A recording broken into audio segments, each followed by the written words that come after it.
When I first moved into apartment 3B, I thought I'd finally gotten lucky. A cheap place, downtown, close to work, and most importantly, quiet. The kind of quiet that feels safe. But I didn't realize it was the wrong kind of quiet. The first night, I barely noticed it. Just a faint tapping sound behind my bedroom wall, like a loose pipe or maybe a mouse. It came and went, so I ignored it. But the next night, it came back. Same time, same spot. Tap, tap, tap. I remember sitting up in bed, staring at the wall. It wasn't random. It had rhythm. Almost like knocking. I pressed my ear against the wall. Nothing. Then, just when I started to pull away, I heard it. A low, wet dragging sound, followed by what I can only describe as breathing. Slow, deliberate, like someone trying not to be heard. I jumped back and turned on the light, my heart pounding. The sound stopped instantly. The silence after felt heavier than before. I didn't sleep much that night.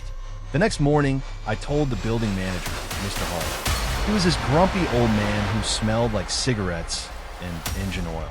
He shrugged it off. Probably rats in the insulation, he said. Old building like this, they find their way in. I'll send someone next week. A week. 7 nights of that sound.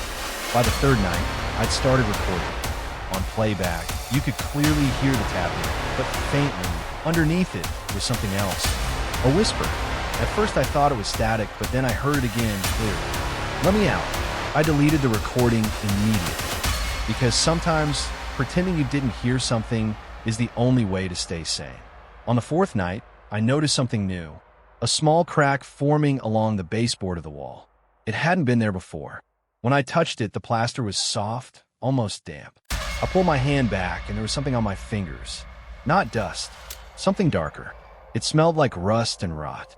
That night, I slept on the couch. Or at least, I tried. Around 2 a.m., I heard again, but louder this time. The wall groaned, like something inside was pushing against it. Tap, drag, breath.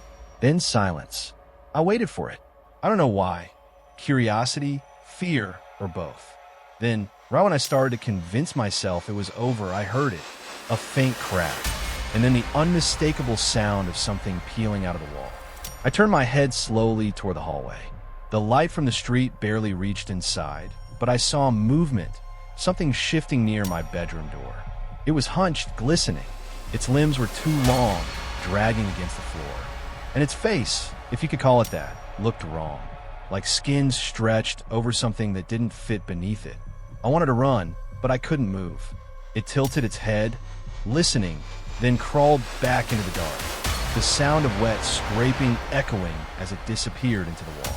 By morning, the crack was gone, like it had never been there. Only a faint stain remained on the floor where it had stood. I packed a bag and went straight to Mr. Harlan's office. He looked at me like I was crazy when I told him. But when I mentioned the wall, his face changed. He didn't say anything for a long time. Then, quietly, he said, "You live in 3B, right?" I nodded. He sighed, rubbed his forehead, and said, "You should have never been put in that unit." The last tenant complained about the same thing. He wouldn't say more, but I could tell he knew something. That night, I went to the library. I found old newspaper archives about the building.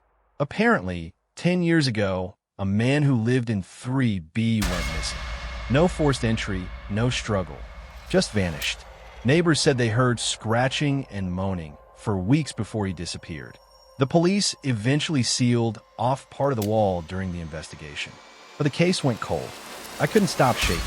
When I got home, I decided to look for it, the sealed section.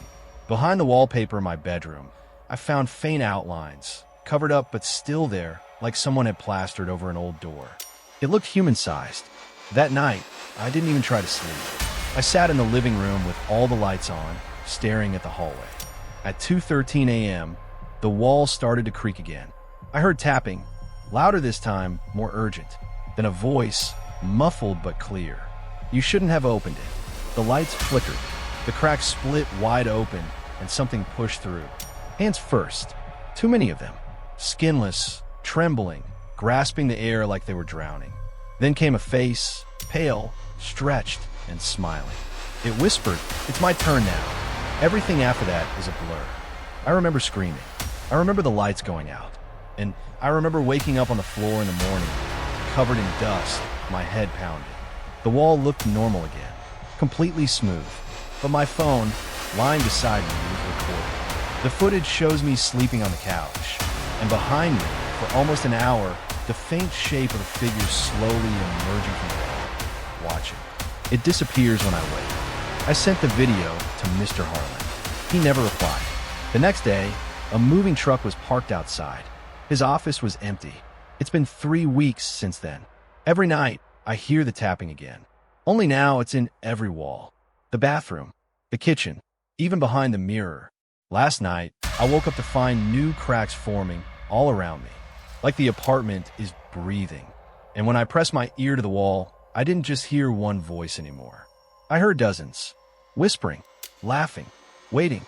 I think whatever crawled out of my wall that first night wasn't alone. And tonight, I don't think it's going back in.